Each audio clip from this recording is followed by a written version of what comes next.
noite.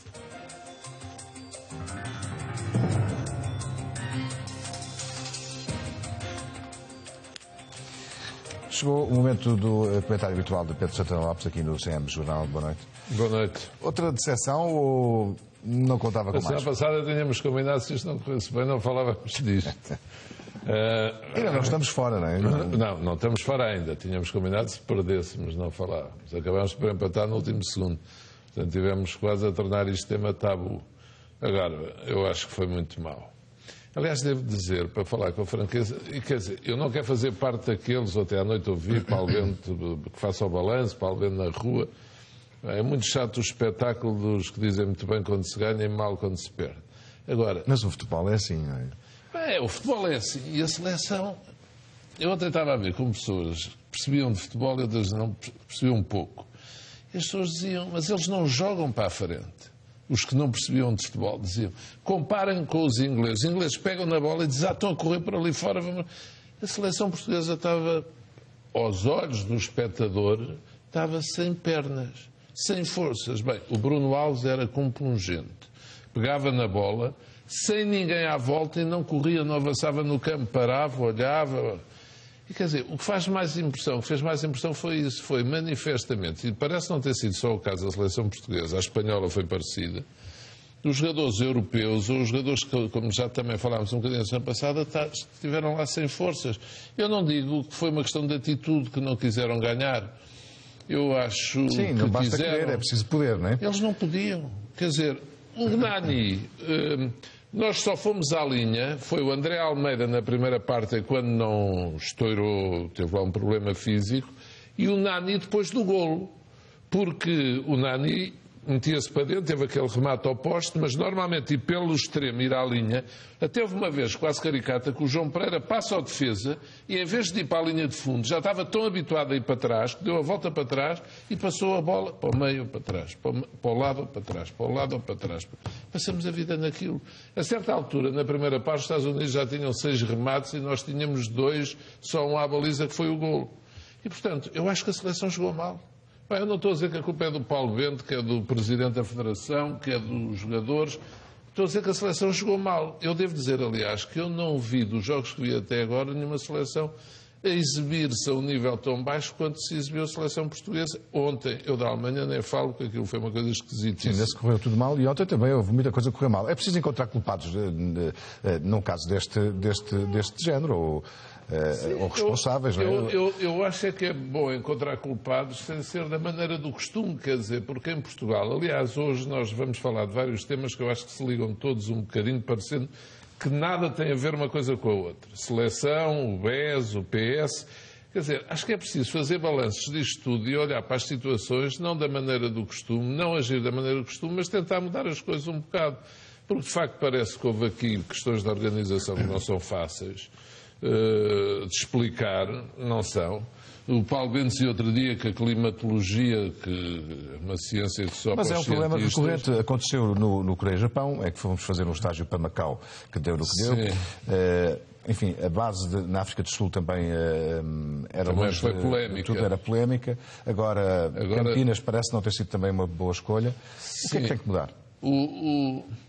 Não, eu penso que lá nós temos uma federação que hoje em dia penso que tem uma boa situação financeira. Foi aos Estados Unidos antes de ir para o Brasil. Diz-se que foi também por razões financeiras, não sei. Acho que é de fazer um balanço, ser assim, justifica-se algumas opções que tomamos. Portugal foi para New Jersey. Enfim, pode justificar-se por haver muitos portugueses naquela área dos Estados Unidos. Mas, por exemplo, os Estados Unidos da América foram treinar para a Flórida. Porquê? Porque o clima se aproxima ao clima onde eles iriam jogar. E treinavam a horas, enfim, pouco aconselháveis para a prática de futebol, mas que foram as que encontraram no Brasil. Né? E é uma coisa que é lógica. Quando os campeonatos ou as provas se disputam a alta altitude, na Bolívia e noutros países do género, as seleções vão mais cedo para esses países para se habituarem a jogar com a pressão da alta altitude. Também, quando há estas temperaturas, esta umidade, é natural que as equipas se habituem. Dizer-se que tem pouca influência, como ouvi em alguns casos, Pronto, custa a querer. E custa a querer tanto mais quanto mais vimos os jogadores a estourarem fisicamente. Porque, de facto, aquele conjunto de rupturas não é normal. Nunca nenhum de nós viu em nenhuma prova 1, 2, 3, 4... Não, e aquilo depois tem uma coisa... Uns atrás dos outros, não é? Uns atrás dos outros. E aquilo desmoraliza.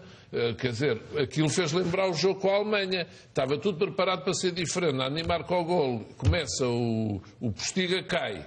O André Almeida começa a coxear. A equipa abana. É inevitável, portanto... Mas eu acho que o principal é olharmos e vermos assim, a equipa jogou mal. Será que Portugal merece, pelo futebol que pratica, passar? Eu acho que os Estados Unidos jogaram melhor, com franqueza. Os Estados Unidos pegavam na bola e iam para ali fora, iam para a baliza, queriam... Portugal... Pelo menos correram mais, não é? Houve momentos do jogo em que podiam ter marcado também, antes de até os Estados Unidos, mas então, Portugal também teve algumas oportunidades, revelou o problema do costume, que é... não mata os jogos, não é? Tem dificuldade. Um zero, depois ou vai ao posto, ou vai o Éder faz. Precisa de 10 oportunidades para marcar 2.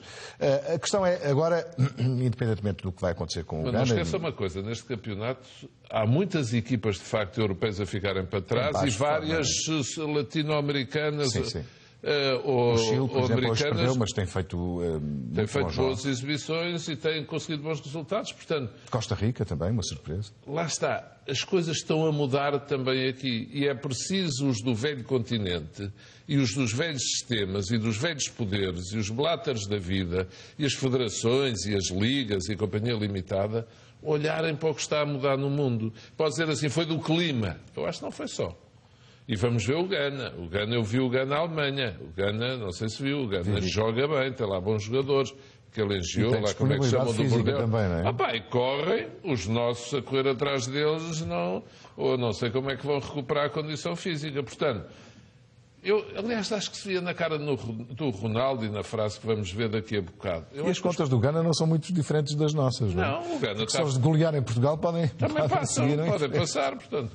E o Ghana joga muito. O problema é que a Alemanha joga mais que Portugal. O Ghana, pelo que eu vi contra a Alemanha, está a jogar mais do que Portugal. E os Estados Unidos outros jogaram mais do que Portugal. E o resto é conversa. E, portanto, o selecionador, os dirigentes da Federação e tudo têm que pensar assim. Então, mas nós não temos melhores jogadores? Não ganham mais? Não. Então, o que é que aconteceu para estarem todos a jogar melhor que nós? Pode-se dizer que o selecionador espanhol tem que pensar a mesma coisa. E a Federação Espanhola está bem, mas costuma dizer que com o mal dos outros podemos nós bem. Eu acho é que há aqui uma questão, de facto, de organização, de funcionamento. Pode dizer assim, más escolhas do Paulo Bento. Cada um de nós é adepto de futebol. Eu acho que foi manifesto na segunda parte. Não estou a dizer isto para o William Carvalho ser do Sporting, mas o William Carvalho equilibrou mais ali o meio campo. O André Almeida estava a jogar bem, foi pena ter saído, que é do Benfica. O Miguel Veloso não tinha pernas para aguentar a velocidade dos americanos. Ficava a meio caminho. Eu até olhando pensava, eu corro tanto como o tipo a correr atrás deles. Portanto, há ali coisas que não fizeram sentido.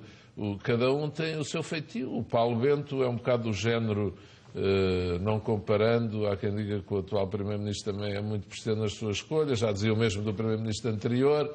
Enfim, o Paulo Bento, ele prefere jogar com um jogador que não esteja muito bem, mas que seja da equipa dele. O Bruno Alves outro era manifesto que não estava bem. Desculpe, aguentou-se, não. Aliás, várias vezes o Ricardo Costa o foi dobrar, e de maneira extraordinária até. Foi um golo de uma maneira fantástica em cima da linha de golo. O Bruno Alves, no segundo golo, está caído no chão, não se levanta, põe o jogador americano em jogo. Portanto, o Paulo Bento tem de reconhecer, todos nós às vezes temos de bater com a mão no peito, que teimosia em excesso tem que se fazer um balanço. A verdade é que normalmente quando há um insucesso desta dimensão, porque se criou muita expectativa também, ou seja, a dimensão da desilusão é um bocado referente à expectativa. Pode ser que demos 3-0 ao Ghana. Pode acontecer. Mas normalmente é o treinador que sofre as críticas. No entanto, há toda uma estrutura que está aqui em causa, porque, enfim, há uma equipa médica, há a escolha do local onde a seleção vai fazer, há todo um protocolo, uma série de coisas são decididas por uma equipa.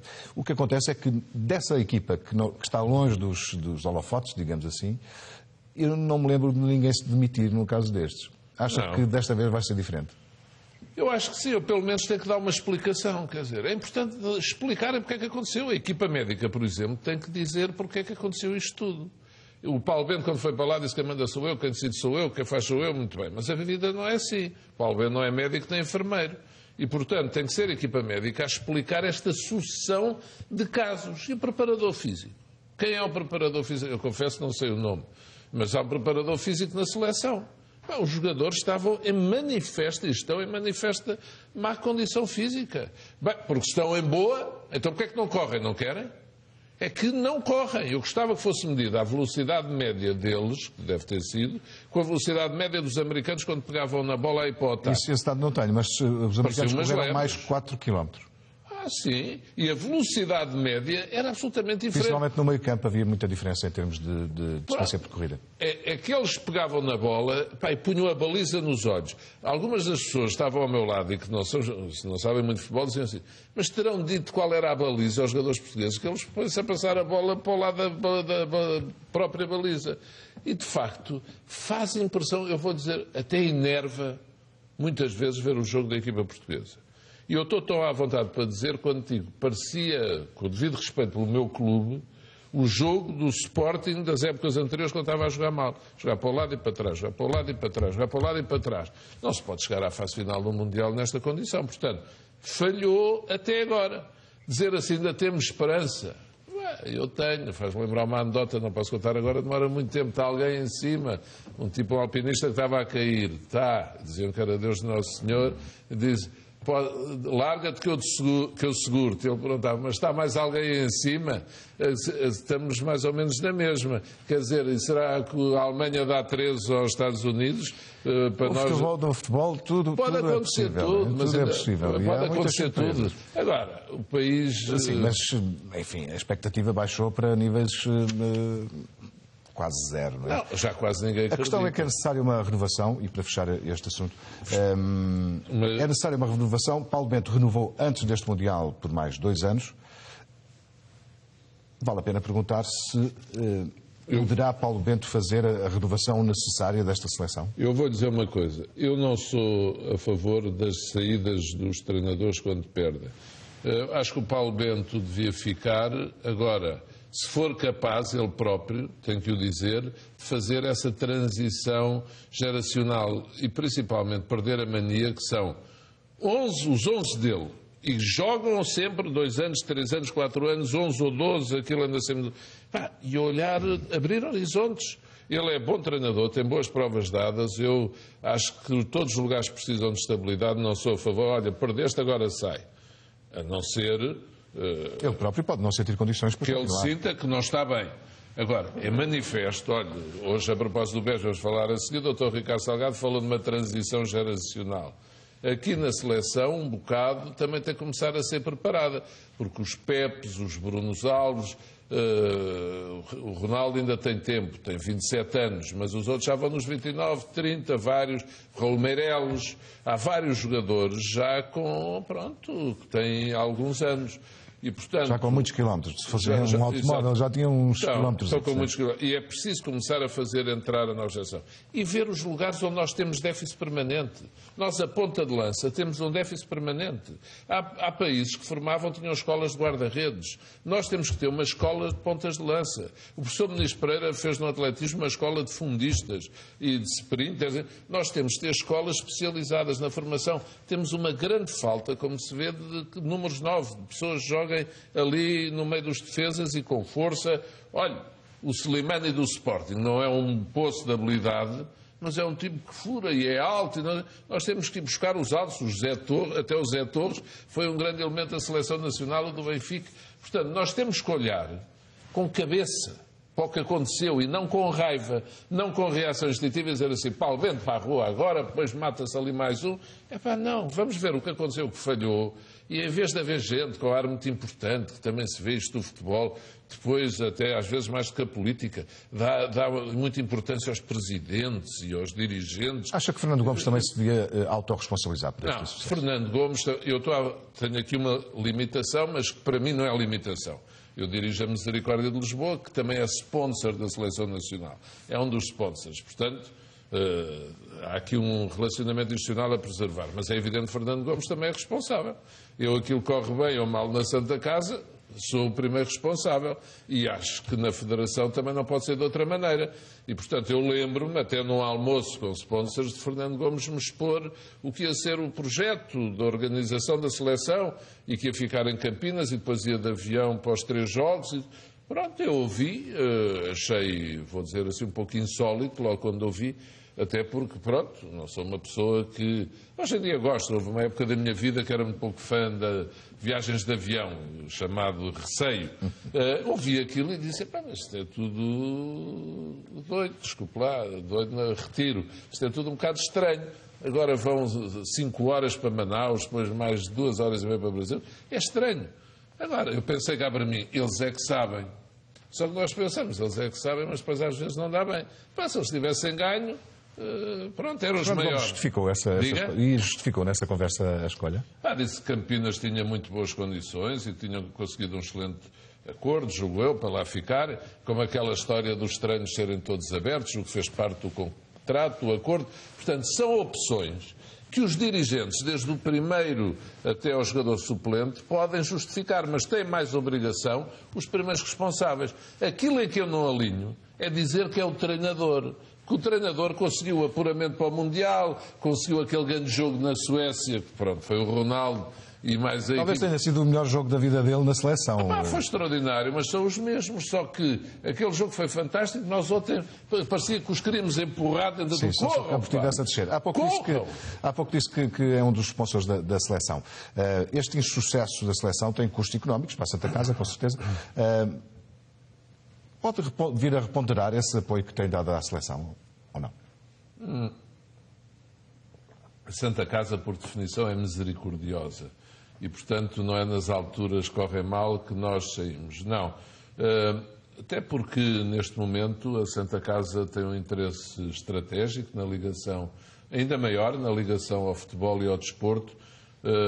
É um assunto que a Santa Casa ainda não comentou publicamente, mas o Governo decidiu a semana passada o chamado apostas desportivas online e as não online. A imprensa normalmente fala do jogo online. A Santa Casa ficou nesta decisão do Governo com o exclusivo das apostas esportivas à cota, portanto, aquelas a que minuto é que o jogador marca o golo, em todas as modalidades, no jogo físico, portanto, o jogo nos mediadores por todo o país. Isso continua, é o exclusivo da Santa Casa. E esse, permita-me dizer assim, é o grosso da questão. Porque o online representa todo no jogo hoje em dia, cerca de 20% no máximo. E, portanto, a grande aposta da Santa Casa era ficar com o exclusivo do jogo físico. Isso ficou. E no online podemos concorrer se quisermos. Ainda não decidimos.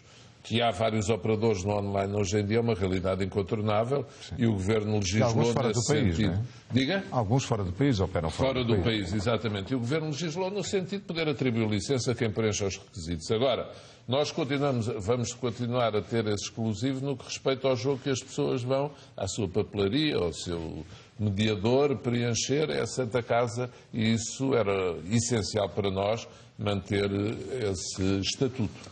Vamos seguir em frente neste seu comentário. Vamos falar do BES, do que está a acontecer no Banco Espírito Santo. Enfim, esta semana já houve alguns desenvolvimentos, a semana passada muitos desenvolvimentos. Como é que tem visto esta... É o culminar da guerra de primos ou é uma evolução natural do banco?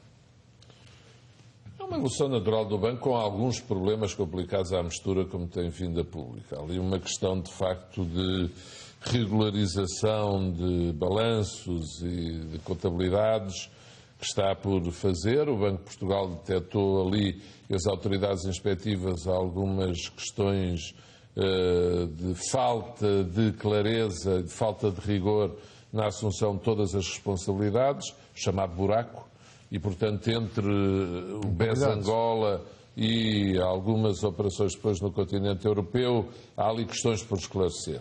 Não quero adiantar-me aos julgadores, mas a 26 de março, na página que tem no Correio da Manhã, às sextas-feiras, pus Carlos Costa, 26 de março deste ano, em lua cheia, o Governador do Banco de Portugal tem feito o que pode para proteger a estabilidade da banca portuguesa, agindo com eficiência, autoridade e discrição.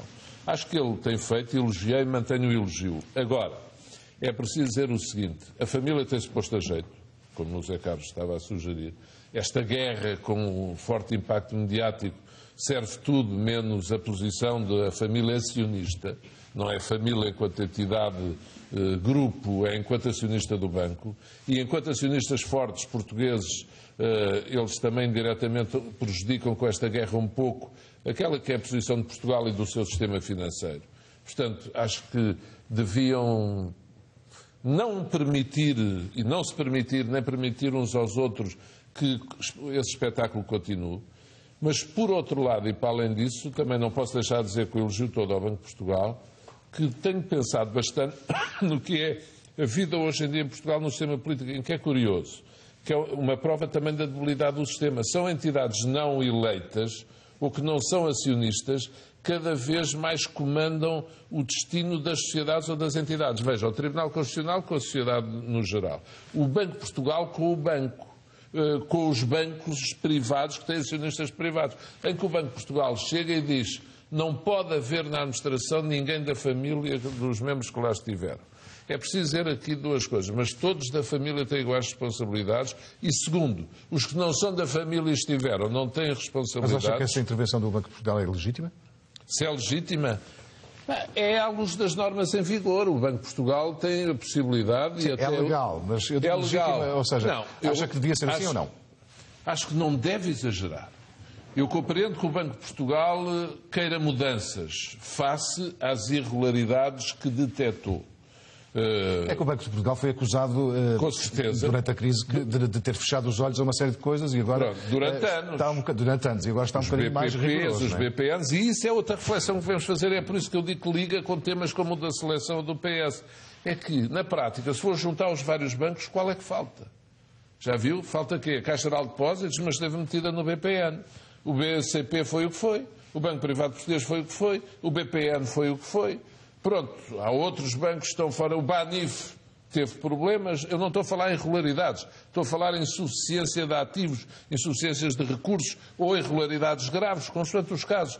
Mas toda a banca portuguesa, na prática... É curioso que o BES não se refinanciou... Não, mas há quem diga hoje em dia que já não se refinanciou porque, dizem as más línguas ou as línguas mais objetivas, que não se refinanciou porque não queria lá o Estado para o Estado não ver aquilo que ainda ia demorar tempo a regularizar.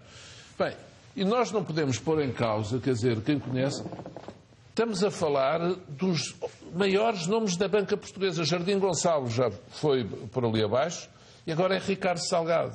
E Ricardo Salgado tem uma obra, estou à vontade, não sou amigo pessoal dele, conheço, já tivemos vários contactos. O meu governo foi acusado de querer perseguir a banca e de lançar impostos sobre a banca, mas quer dizer, há uma questão de lugar na sociedade.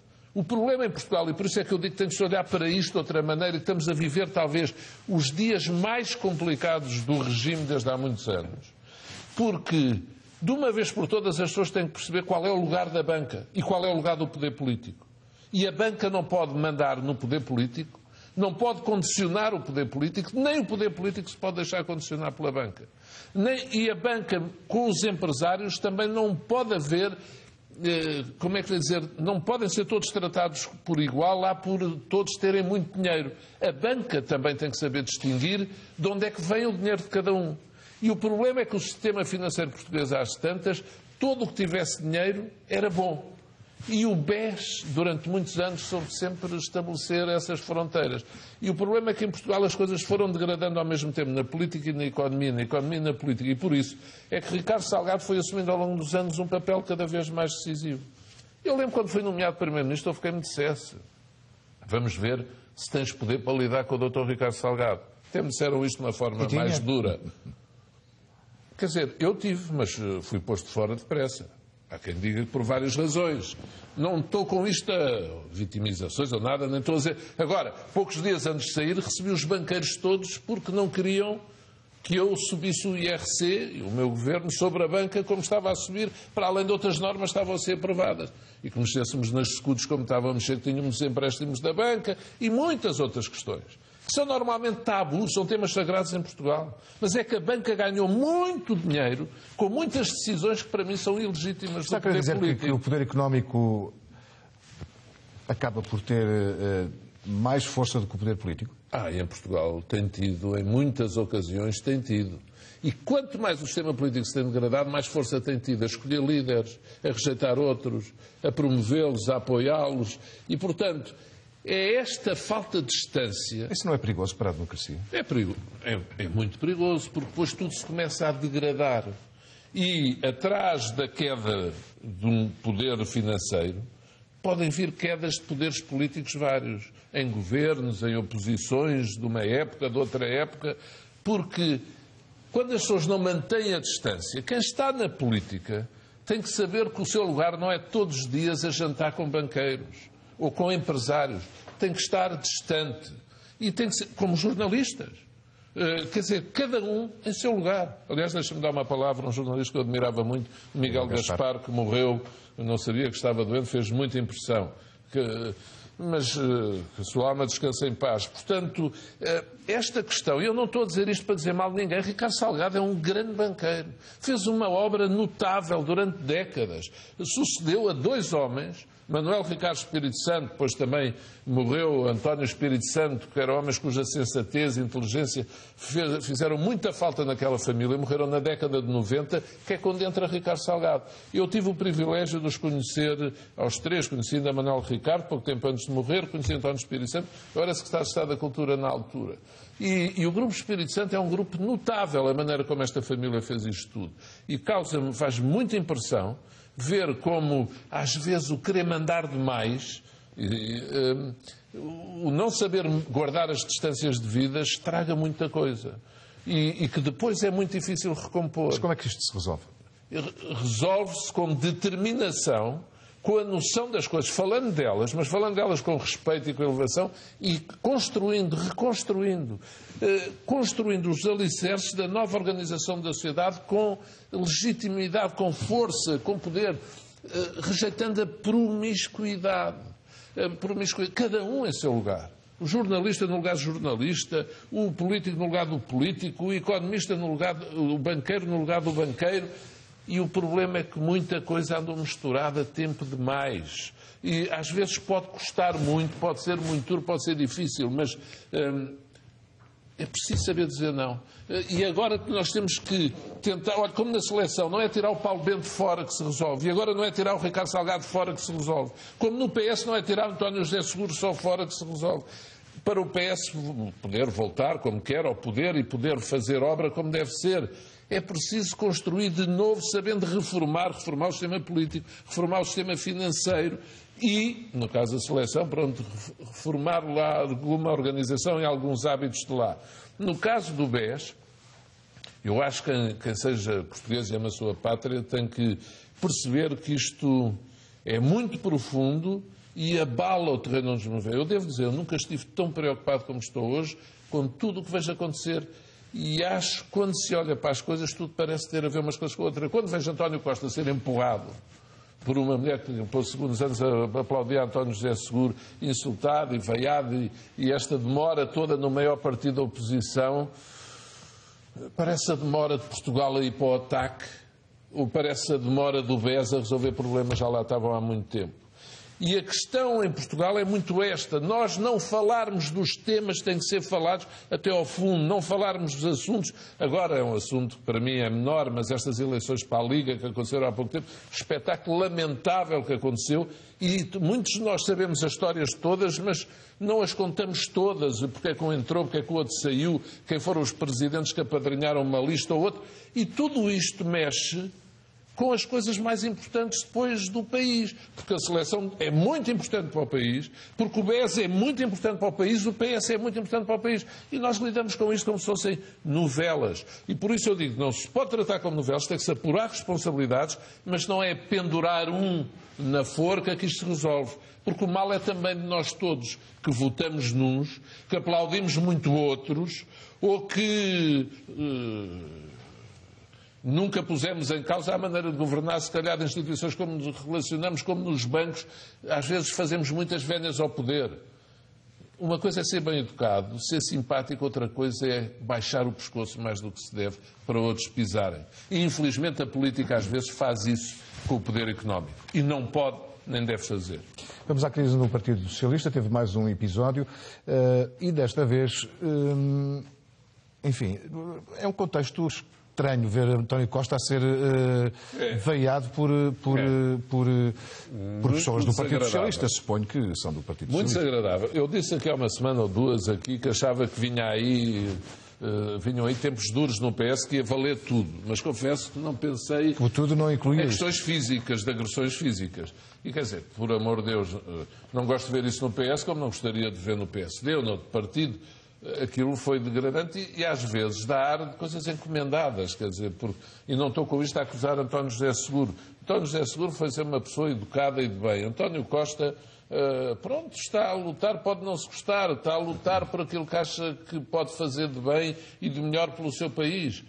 Não dá direito a ninguém de o insultar ou dizer vai para a Câmara, chamado de traidor. Eu não posso deixar de expressar aqui o meu repúdio por aquilo que via acontecer com António Costa. E às vezes tem um efeito contrário, não é? Tem um efeito contrário, pode levar as pessoas a chegarem-se mais a ele. Eu disse sempre que Seguro ia dar luta, repeti várias vezes a frase não menospreze António José Seguro. António José Seguro conhece muito bem estes terrenos, tem mais jeito para eles do que António Costa. E com isto não estou a dizer bem de Seguro e mal de António Costa. Está mais habituado às coisas do aparelho. António Costa é mais distante das coisas do aparelho. Confesso que eu também sou, e por isso nesse aspecto compreendo muito melhor António Costa. Mas acho que o PS pode travar-se destas razões todas, sem aquilo que se viu ontem, de todo. Mas acho também que António Costa não deve ir tanto a estas discussões de estatutos e de normas e pronto, é em setembro, é no fim de setembro. Ele agora que tenha paciência. Em princípio dizem que ele vai ganhar. Pronto, se ganhar, ganha. Mas ele... Porque ontem, António Costa, que estava diferente de Seguro, eu agora vejo os dois lado a lado, que vocês naturalmente põem, quando têm que falar dos dois, um ao lado do outro, não é? E depois, até nos programas que fazem com a opinião pública, gosta, não gosta, e cada vez estão mais iguais. Ora, se António Costa se quer diferenciar, seja lá no que for de António José Seguro, não pode ir para o terreno que António José Seguro escolheu para o chamar, que é andar cá a discutir normas, estatutos e congressos e diretas aqui e primários. Aqui Maria Belém referiu na semana passada uma das razões por respeitar... ter aqui uma pessoa importante nesse processo e que é que tem que velar pelos estatutos, claro. Precisamente. E ela disse uma coisa que... embora óbvia, às vezes não nos lembramos do óbvio, que é preciso cumprir rigorosamente os estatutos, mas rigorosamente, porque senão qualquer eleição seria facilmente impugnável e então o PS ficaria mesmo numa espécie de... Mas nisso eu acho que ela tem razão. E não houve uma palavra para censurar, por exemplo, que a Comissão Nacional ou o Conselho de Jurisdição diga não há fundamento para convocar congressos. Pronto, António Costa tem que se conformar aí. Mesmo que se diga, são apoiantes de Seguro. Faça-se essa justiça à doutora Maria de Belém. É presidente do partido, já tem muitos anos de vida política, não vai agora decidir parcialmente lá por ter sido eleita quando Seguro foi eleito secretário-geral ou não. É uma pessoa de bem, não é por estar aqui também a comentar no outro dia da semana, mas sabemos que é uma pessoa de bem, uma pessoa que age com retidão. E, na interpretação das normas, como disse, de facto não há fundamento para neste momento a direção ir abaixo. Se os próprios não se demitem, vai-se convocar congresso para encurtar mandato, porquê? Com 2 vitórias, não é? Sim, com 2 vitórias. Não faz sentido nenhum. Sim, ainda por cima com 2 vitórias eleitorais. Não faz sentido. Portanto, se já vai haver primárias para escolher o candidato a primeiro-ministro, como no PSOE espanhol, António Costa que se prepare para elas. Pois António José Seguro já disse que se demite se António Costa ganhar as outras. Pronto, vamos ver lá. Agora, dignifiquem a contenda. Dignifiquem a contenda. Uma última pergunta sobre este assunto, para seguirmos em frente. A forma como isto aconteceu, estes insultos e tudo isto, esta tensão que atingiu, ou até passou dos limites, podemos dizer, poderá deixar marcas profundas, insanáveis, dentro do partido ou não? Se continuar neste nível, sim. Se o nível subir, recuperará rapidamente. E o PSD e o CDS que não se fiem na Virgem, como se costuma dizer. O PSD e o CDS precavenham, porque eu acho que o PS, quando acabar este processo, se o nível não baixar, sairá mais forte do que está hoje. Eu acho que a clarificação ajuda sempre. Ganhe Seguro ou ganhe António Costa. Não vê como uma possibilidade surgir um partido que venha a agregar os descontentes depois desta batalha que está travada? Nada é de excluir no sistema político português no estado em que ele está. Não excluo nada. E hoje em dia o fenómeno com F pequeno, com o Espelho Marinho Pinto e até do Partido Livre está aí para explicar. E não excluo que possa aparecer outra força política, até no espaço do Centrão, a capitalizar tudo aquilo a que se vai assistir. Não excluo de todo. Bom, há quer na área do PSD, quer na área do PS, quem gostasse de o fazer. Sim, há muitos descontentes, por isso é que é uma massa já interessante em termos de leitorado. Não é? De todo. Vamos à frase da semana, é uma frase que escolheu de Ronaldo, é uma frase em vídeo de Ronaldo, Cristiano Ronaldo. Se calhar há outras seleções melhores que a nossa, como tem vindo a acontecer. Eu nunca pensei que podia ser campeão do mundo, sinceramente. Obviamente que no futebol tudo pode acontecer, mas temos que ser humildes e saber a capacidade que nós temos. Não é uma mentira isto que eu estou a dizer. Se perguntar a todos os jogadores, eu não sou hipócrita, eu digo aquilo que eu penso. Eu nunca pensei que podíamos ganhar. Obviamente pode acontecer, mas na minha opinião, acho que há seleções mais fortes que nós, mas acho que aquilo que fizemos, podíamos dar mais, obviamente, eu e todos os meus companheiros, queríamos dar mais, como disse anteriormente, tudo está em aberto, sabemos que é uma tarefa quase impossível, mas vamos até o último jogo. Seria mentira da minha parte que dissesse que éramos uma seleção de top, não é verdade. Muitas limitações, muitas lesões, o caso do Pepe, o caso do Coentrão, limita-nos bastante. Temos uma equipa limitadíssima e obviamente se não estamos todos ao nosso melhor nível, não conseguimos ganhar as equipas de top. O que disse Ronaldo é, enfim, de alguma humildade, não é? E bom senso. E bom senso. Otávio Ribeiro disse aqui no início do jornal que este discurso teria entrado muito bem antes do jogo com a Alemanha. É verdade. E acho que o Otávio Ribeiro tem razão. Eu estava a ouvir e a pensar, foi pena, sim, isso mesmo. Mas olha, mais vale tarde que nunca. Acho que ele foi verdadeiro. Na prática, bem na linha, tivemos aqui a falar. A seleção portuguesa está abaixo de outras. O Ronaldo não disse de todas, porque também é chato. Eu também não estou a dizer de todas, ou da Bósnia, houve seleções que eu quase não vi jogar até agora, ou a Coreia do Sul, ou seja o que for. Agora, das que eu vi, as Costa Ricas, os Méxicos, as Colômbias, não sei o quê, puxa, jogam bem, estão a jogar bem mesmo, e portanto, acho que o Ronaldo aqui... O que eles precisam de pensar é porque é que estes todos que ele referiu que não estão bem, porque é que chegaram lá mal e porque é que não estão bem, não estão em condições e não conseguem dar mais. Ele falou só nos do Real Madrid, em Pepe e Fábio Coentrão, mas há outros que não estão bem e não chegaram lá bem. E ontem à noite até ouvi dizer que Rui Patrício jogou lesionado no primeiro jogo, que nem quero acreditar. Mas... Jogou sim, ele próprio, enfim, acho que pediu para continuar a jogar, lesionou-se durante o jogo, tanto quanto se sabe. E pediu para continuar a jogar porque queria continuar a contribuir. Não se sabe as circunstâncias exatas em que isso aconteceu e tampouco... Com franqueza não faz sentido nenhum momento. Isso. E quem manda, como disse Paulo Bento, quem manda é ele, é Paulo Bento. Então aí também tinha que mandar. Pois, não sei se ele se lesionou antes de fazer aqueles passos malucos. Pois, isso eu não sei também.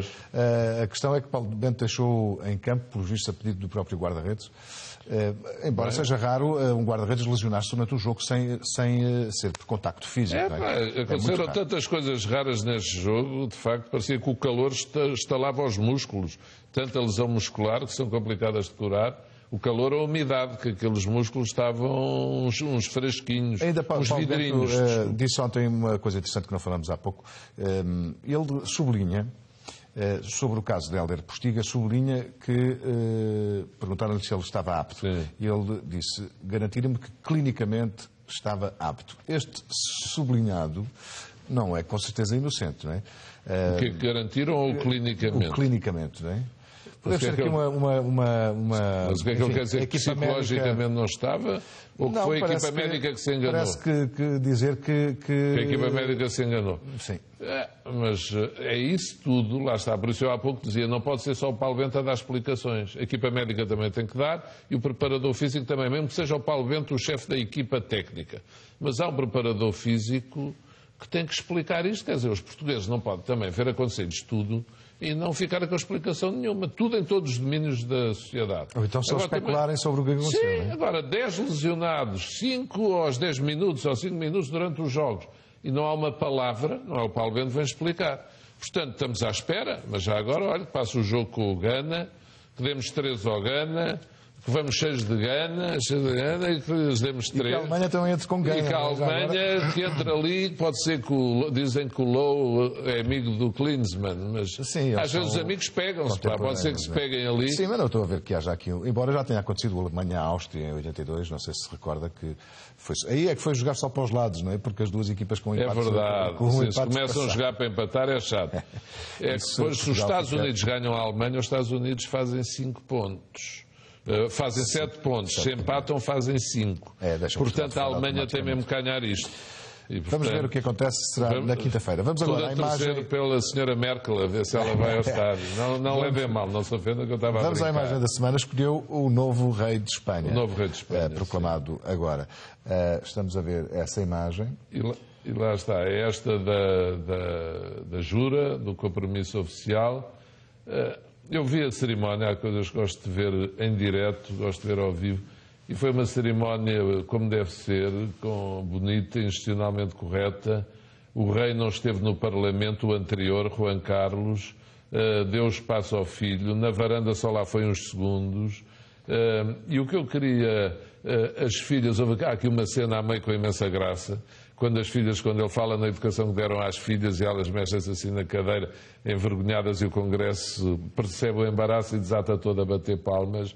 Lá está. Há aqui uma transição geracional feita com cabeça, tanta quanto é possível, porque aquilo também não é fácil. Mas o rei abdicou, não podia abdicar mais tarde, senão ia ser complicado. E este Filipe VI, que tem um nome, tem de facto complicado historicamente para nós. Sim, podia ser rei de Portugal, não é? Pois, mas não. Seria Filipe V, exatamente. Pois, mas não queremos, obrigado, não é? Mas correu bem, e depois, quando faz o passeio, queria sublinhar isso, quando vem cá para fora, ele contraria aquilo que a segurança recomenda e exige, e diz que quer circular em carro aberto e de pé. O que, face às normas de segurança, não é fácil. A rainha Letícia sentada, como devia, não fazia sentido ir de pé. Por acaso recebeu muitas críticas por causa do vestido que usou, que é lindíssimo, deve dizer-se, mas muitas críticas porque, protocolarmente, estes vestidos são mais para ações sociais da rainha, etc. Ou seja, contavam com mais. O que quer dizer que, de facto, a atitude deste novo rei e do cumprimento do protocolo pode mudar um bocadinho, não é? E tornar as coisas diferentes. Pode. Ele fez nitidamente um discurso com conteúdo virado para a modernidade, para querer, e disse uma frase importante, em Espanha nós cabemos todos. E ele procurou falar muito nas realidades do tempo novo, nos jovens desempregados, na quantidade de pessoas que não têm trabalho. Eu acho que ele se vai posicionar, e aí a rainha vai ter um papel muito importante, como um agregador segundo os comportamentos dos novos tempos. Acho que não vamos ter um casal real fechado no palácio, acho que os vamos ter a trabalhar pelas novas causas e segundo aquilo que é a realidade dos tempos novos, olha, até segundo à procura do que é a capacidade de um país entrar nos novos tempos, das novas tecnologias, da investigação e desenvolvimento. Acho que eles vão ter capacidade. Ele e para além do mais, é um indivíduo muito simpático. E quero sublinhar o facto de ele ter escolhido Portugal como a sua primeira visita oficial. Depois de ir à Catalunha, julgo que ele vai à Catalunha, que faz parte de Espanha, portanto, país estrangeiro, escolheu Portugal, que é simpático para nós, é um gesto de amizade ibérica que fica bem realçar. Pedro Santana Lopes, obrigado. Até para a semana, se Deus quiser. Aqui ao Sempre Jornal, até para a semana, boa noite. 12 bombeiros de uma corporação de Cabo Verde estão a ter formação nos voluntários de Barcelos. Depois de aprenderem novas técnicas de socorro, os bombeiros cabo-verdianos vão também levar para o país uma ambulância totalmente equipada. 2 militares da GNR morreram hoje na sequência de uma violenta colisão entre o carro-patrulha em que seguiam e um caminhão na Estrada Nacional 256, é uma estrada que liga Évora a Reguengos de Monsaraz. O acidente ocorreu por volta das 16 horas, 4 da tarde. Os guardas regressavam a Reguengos de Monsaraz depois de terem entregado os exames de matemática do 9º ano numa escola em Évora. Os militares estavam ligados ao programa Escola Segura.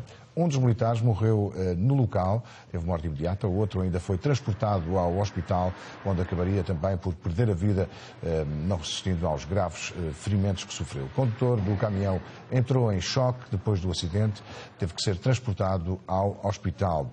Para as operações de socorro foram mobilizados 25 elementos e 9 viaturas dos bombeiros de Évora e de Reguengos de Monsaraz, da GNR e do INEM, muitos meios para este acidente que acabou por matar 2 militares da GNR. O homem detido por suspeita de ter degolado a mulher em Granja do Lumeiro suicidou-se nas instalações prisionais da Polícia Judiciária de Coimbra.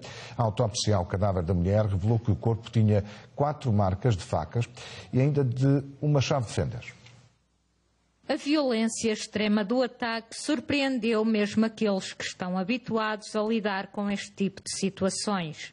Quando foi encontrada pelas autoridades, Maria do Carmo Dias, de 47 anos, estava degolada e tinha uma chave de parafusos e 2 facas cravadas no peito. Mas a autópsia, feita no Instituto de Medicina Legal, em Coimbra, veio a revelar um cenário ainda mais brutal. No interior do corpo estavam mais 2 facas que não eram visíveis. António Cavaleiro não aceitou o facto da mulher o ter deixado após um casamento de 28 anos em que os maus tratos, segundo relatos da família, eram frequentes. Terá sido isso que levou a vítima a sair da casa que partilhava com o marido e a instalar-se na Granja do Olmeiro, no concelho de Sor. Foi nessa nova casa que a mulher foi atacada e degolada. Após o crime, António Cavaleiro terá dito às autoridades que a matou por amor. O suspeito foi detido pela Polícia Judiciária do Centro e o juiz aplicou-lhe a medida de coação de prisão preventiva. 3 dias após o homicídio, António Cavaleiro foi encontrado morto na zona prisional da Polícia Judiciária, em Coimbra. Enforcou-se na cela com um lençol. Ágata Rodrigues, agora em direto neste jornal, ela está em Gaia. Boa noite. É um sítio muito bom para se ver o fogo de artifício logo à noite.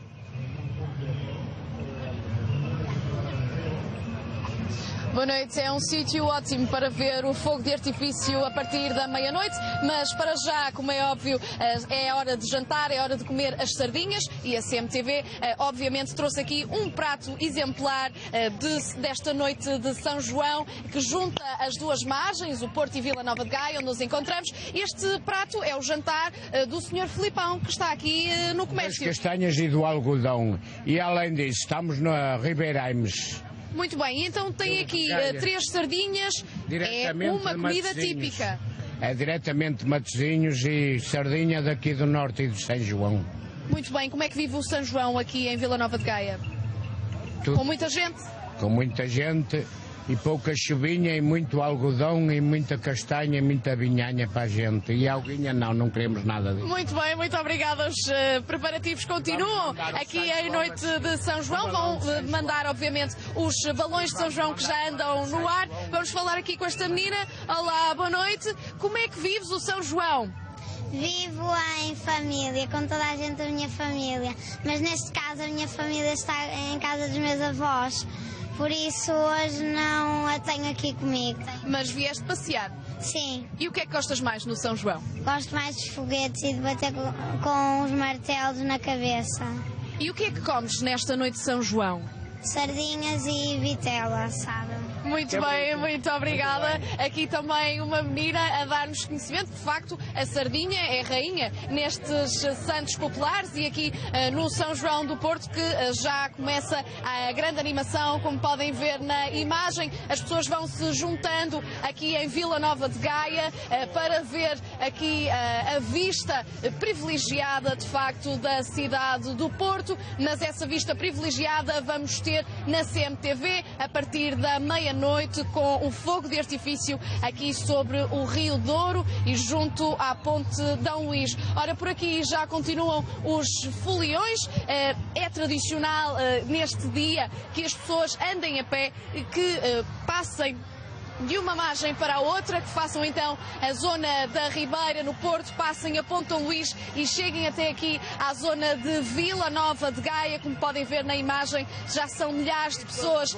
na rua e também muitas pessoas aqui nos restaurantes já a comer a tradicional sardinha. Vai continuar então aqui na cidade do Porto uma das maiores festas de Santos Populares a norte do país, e a CMTV à meia-noite traz-lhe de uma vista privilegiada o fogo de artifício. Ágata Rodrigues já está em Gaia. Do outro lado do rio está a Ana Borges Pinto, na Ribeira, um sítio tradicional do São João.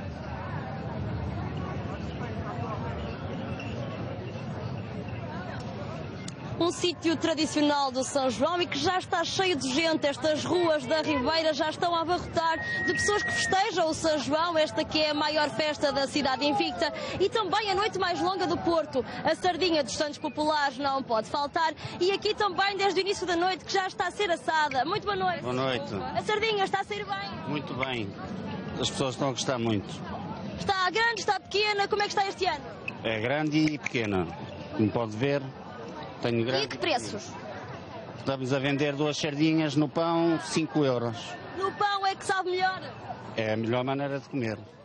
Está a ter muita adesão, então as pessoas estão a pedir muita sardinha neste São João? Então, sim, senhor. Ainda não parou de assar desde o início da noite? Não parei, não. Cada vez está... E não vai terminar tão cedo? Acho que não. Espera também? Espero que não. Um bom São João. Obrigado, aqui as pessoas já estão a comer, outras já comeram, mas também uma longa noite de dança se nos espera pela frente, e por isso nem as crianças escapam a este São João. Boa noite. Boa noite. Vieram em família festejar o São João? Sim. São do Porto? Somos do Porto. Estão habituados a esta festa? Sempre. Desde pequenino. Até o mais pequenino já começa a estrear-se nestas andanças. Ele o ano passado não pôde ver, que ainda não tinha nascido. Ou antes, já tinha nascido, mas tinha 15 dias, portanto ainda não dava para vir. Mas já está de barriga cheia, que essa sardinha já foi comida. Esta já foi, a sangria. Estava à espera do patrocínio, mas não estou a ver jeito. Tem que ter alguma coisa para ajudar a escorregar. Sempre. Foi a sangria e a cerveja, mas de lá de cima até cá em baixo já acabou. Vai ser uma noite longa esta? Pelo menos até depois do fogo. O fogo é o auge desta festa de São João. Vamos ver se este ano conseguimos ver. Somos 4, vamos ver se eles aguentam os 2. Obrigado, boa noite. As marteladas não podem faltar neste São João, portanto ninguém sai daqui isento, como a CMTV também está a levar agora. E estas senhoras que estão aqui, muito boa noite, peço desculpa de interromper a refeição, está a saber bem essa sardinha? Está ótima. Aliás, como sempre, São João, as sardinhas são sempre muito boas. São João sem sardinhas não é São João? Não é São João. É obrigatório. Aliás, como veem, não se vê outra coisa senão sardinhas, não é? Muito obrigada, bom São João. É esta noite então que está a começar assim no Porto, nas ruas da Ribeira, que cada vez recebem mais pessoas, mais portuenses e não só, também muitos estrangeiros, que se encontram aqui na cidade do Porto para festejar os Santos Populares. O São Pedro ajudou o seu amigo São João, a chuva que caiu durante a tarde parou, portanto está uma noite agradável, e também um aviso para quem quiser deslocar-se até esta zona da cidade. Venham de metro, porque os acessos são difíceis, há muito trânsito para chegar até aqui, e hoje o metro está aberto a noite toda, portanto hoje o São João festeja-se na cidade do Porto e a Ribeira já está a andar a pé e a andar com os martelinhos para toda a gente poder festejar esta noite com muitas sardinhas e manjericos. Ana Borges Pinto, na Ribeira, no Porto, no São João. Fátima Vilaça está em Braga e há quem diga que o São João de Braga se bate com o do Porto, é verdade?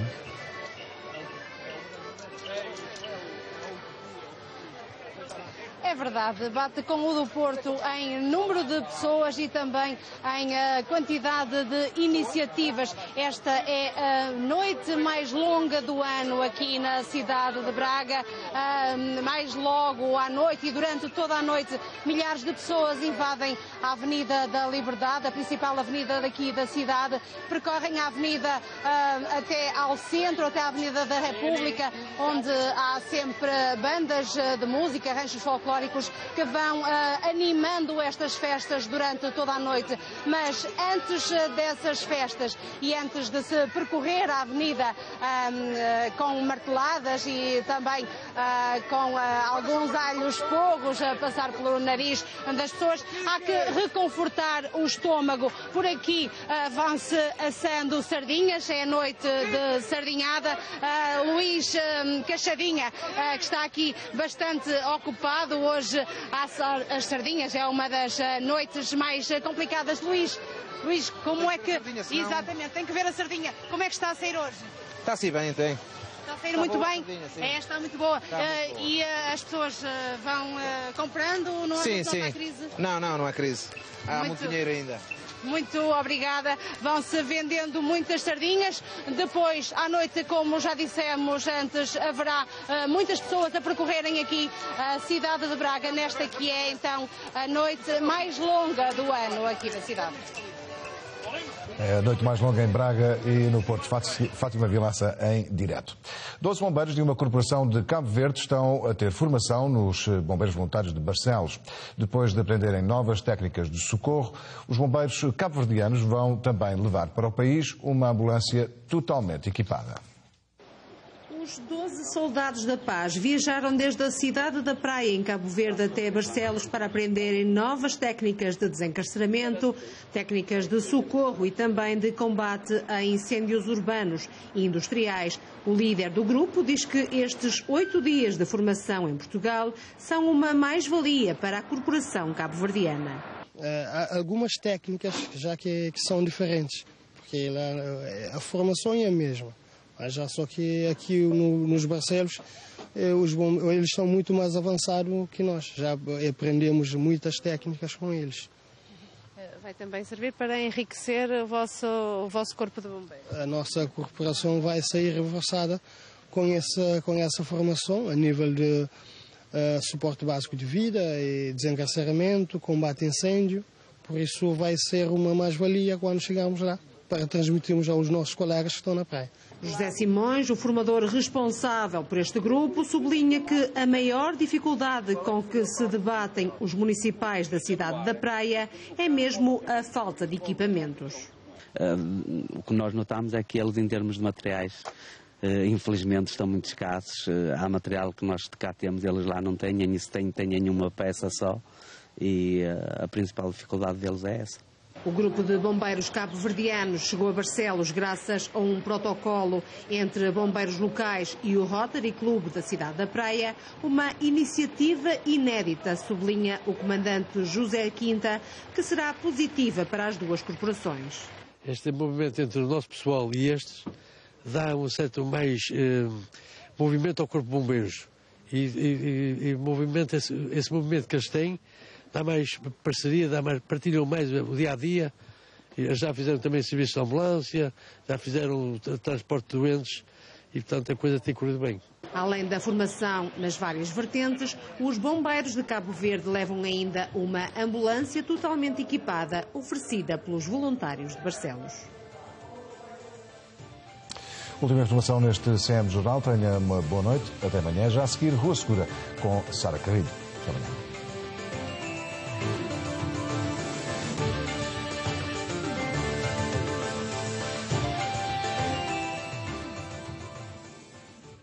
A seguir, Rua Segura.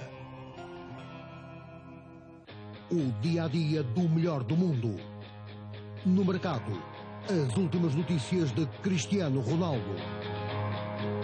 Os jogos, os golos, as viagens, os prémios, a vida social, a família e os amigos, as redes sociais e tudo o que se diz do capitão da seleção portuguesa no planeta futebol.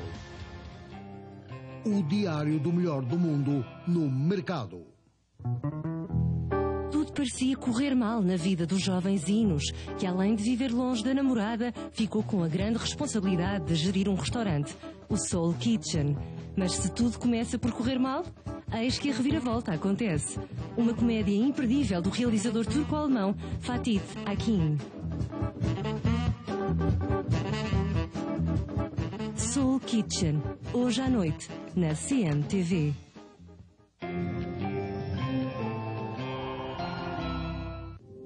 Este é um novo mundo.